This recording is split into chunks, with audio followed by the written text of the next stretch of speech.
मोदी पहली बार चीन पहुंचे और एक ही मंच पर शी जिनपिंग और पुतिन से मुलाकात। वहीं दूसरी तरफ अमेरिका ने भारत पर 50% का झटका मारकर रुपये को अब तक के सबसे निचले स्तर पर पहुंचा दिया। दोस्तों, आज की दुनिया बदल रही है और घटनाएं इतनी तेजी से अनफोल्ड हो रही हैं कि हर अपडेट किसी धमाके से कम नहीं। जापान से आया 68 अरब डॉलर का निवेश क्या भारत को नई ताकत देगा या इसमें छिपी है कोई और चाल? चीन के साथ अचानक बढ़ती नजदीकियां क्या अमेरिका को और भड़काएंगी? और अगर अमेरिका के साथ व्यापार समझौता नहीं हुआ तो क्या सच में इंडिया $2 ट्रिलियन का नुकसान उठाने वाला है? यही नहीं, शिक्षा, खेल और टेक्नोलॉजी की ऐसी खबरें भी हैं जो सीधे आपके भविष्य से जुड़ी हैं। तो आखिर इन 10 अपडेट्स के पीछे छिपा असली खेल क्या है? सोचिए, अगर दुनिया के सबसे ताकतवर नेता अचानक ऐसे फैसले लेने लगें जो पूरे ग्लोब की राजनीति, अर्थव्यवस्था और सुरक्षा को हिला दें, तो क्या होगा?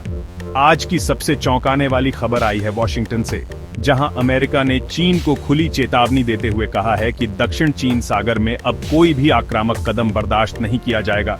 अमेरिकी नेवी की नई तैनाती इस बात का साफ संकेत देती है कि वॉशिंगटन अब बीजिंग की बढ़ती ताकत को रोकने के लिए किसी भी हद तक जा सकता है। लेकिन क्या ये सिर्फ एक पावर शो है या इसके पीछे किसी बड़े युद्ध की आहट छिपी हुई है? इसी बीच यूरोप से ऐसी रिपोर्ट आई है जिसने सबको चौंका दिया। रूस और नाटो देशों के बीच गुप्त वार्ताओं का खुलासा हुआ है। कहा जा रहा है कि ये डील यूक्रेन युद्ध को लेकर किसी बड़े समझौते की नींव रख सकती है। पर क्या ये सच्चा शांति समझौता होगा या रूस की नई चाल? इस रहस्य से पर्दा उठने का इंतजार सबको है। अब नजर डालते हैं एशिया की उस हलचल पर जिसने जापान को हिला दिया है। जापान ने पहली बार इतने बड़े पैमाने पर साइबर अटैक का सामना किया है और सरकार ने इसे राष्ट्रीय आपातकाल घोषित कर दिया। सवाल उठता है कि क्या इसके पीछे उत्तर कोरिया है या फिर चीन का कोई गुप्त साइबर प्रोजेक्ट? और अगर यह साइबर हमला दोहराया गया तो क्या जापान की हाईटेक इकोनॉमी ठप पड़ सकती है? इसी समय भारत से एक बड़ी खबर सामने आई है। सरकार ने रक्षा उत्पादन में विदेशी निवेश पर पाबंदियों को ढीला करने का फैसला किया है। इसका मतलब यह हुआ कि आने वाले सालों में भारत अपनी ही धरती पर हथियार बनाएगा और वैश्विक हथियार बाजार में बड़ी ताकत बन सकता है। लेकिन क्या यह कदम भारत को आत्मनिर्भर बनाएगा या विदेशी कंपनियों का और ज्यादा प्रभाव बढ़ाएगा? वहीं बीजिंग से भी दिल दहला देने वाली खबर आई है। चीन की अर्थव्यवस्था को लेकर ऐसे संकेत मिले हैं जो बताते हैं कि आने वाले महीने बेहद कठिन हो सकते हैं। रियल एस्टेट सेक्टर में मंदी, युवाओं में बेरोजगारी और निर्यात में गिरावट ने चीन के सपनों की नींव को हिला दिया है। अब सवाल ये है कि क्या चीन की ये कमजोरी अमेरिका और उसके सहयोगियों के लिए नए मौके बनाएगी या फिर बीजिंग इससे और भी खतरनाक रणनीति अपनाएगा? इस पूरी तस्वीर को देखिए। एक तरफ अमेरिका और चीन के बीच समुद्री टकराव, दूसरी तरफ रूस और नाटो की गुप्त बातचीत, जापान पर साइबर हमला, भारत की रक्षा नीति में बड़ा बदलाव और चीन की डगमगाती अर्थव्यवस्था। ये सब मिलकर क्या इशारा नहीं करते कि दुनिया किसी बड़े मोड़ की तरफ बढ़ रही है?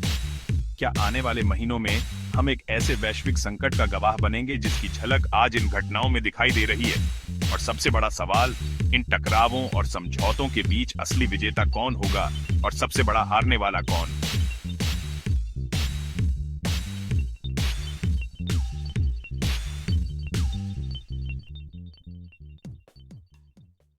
मोदी पहली बार चीन पहुंचे और एक ही मंच पर शी जिनपिंग और पुतिन से मुलाकात।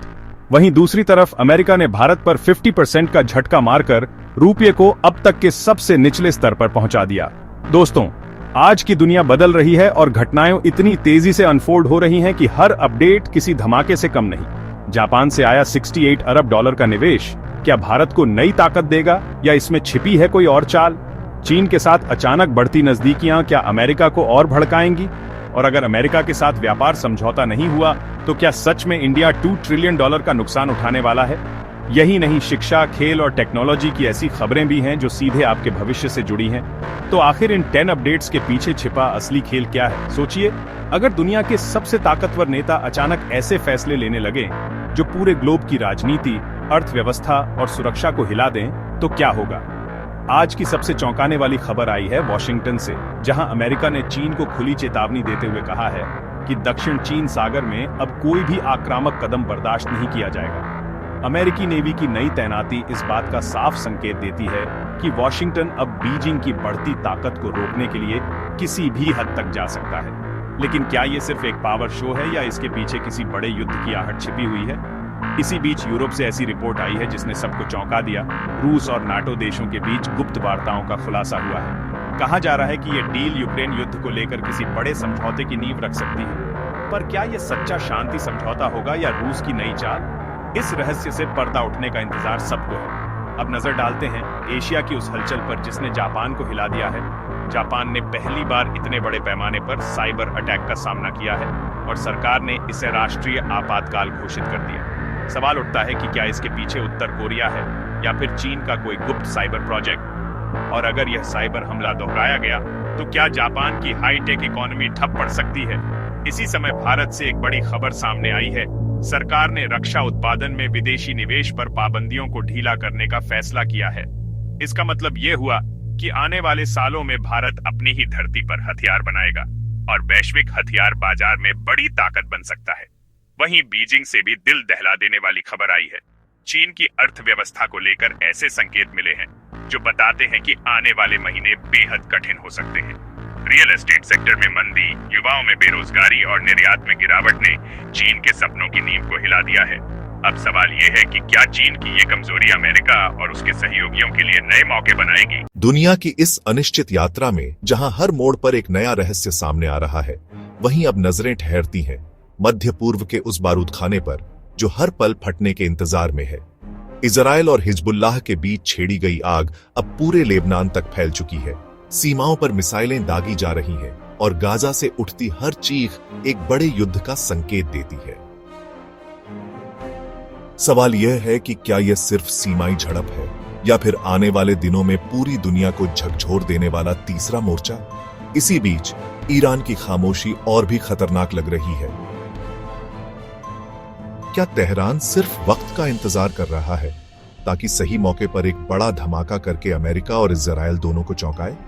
वहीं दूसरी तरफ अफ्रीका के दिल में नाइजर और सूडान जैसे देश भूख, विद्रोह और बाहरी हस्तक्षेप के बीच फंस चुके हैं। फ्रांस और अमेरिका अपनी पुरानी पकड़ खोते जा रहे हैं और रूस व चीन इस खाली जगह को भरने के लिए हाथ बढ़ा चुके हैं। लेकिन क्या यह सिर्फ नए औपनिवेशवाद का खेल है या वास्तव में अफ्रीका अब अपना खुद का भाग्य लिखने की कोशिश कर रहा है?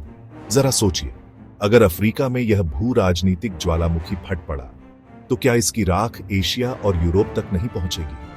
इसी बीच यूरोप की गलियों में भी बेचैनी की चादर फैल रही है। फ्रांस, जर्मनी और ब्रिटेन में जनता सड़कों पर है। महंगाई और शरणार्थियों की बाढ़ ने सरकारों की नींव हिला दी है। जर्मनी की आर्थिक मशीनरी डगमगा रही है। यूरोपीय यूनियन में दरारें और गहरी हो रही हैं। और सवाल उठता है, क्या यह यूरोप का वो दौर है जब अंदरूनी बिखराव किसी बाहरी हमले से भी ज्यादा खतरनाक साबित होगा?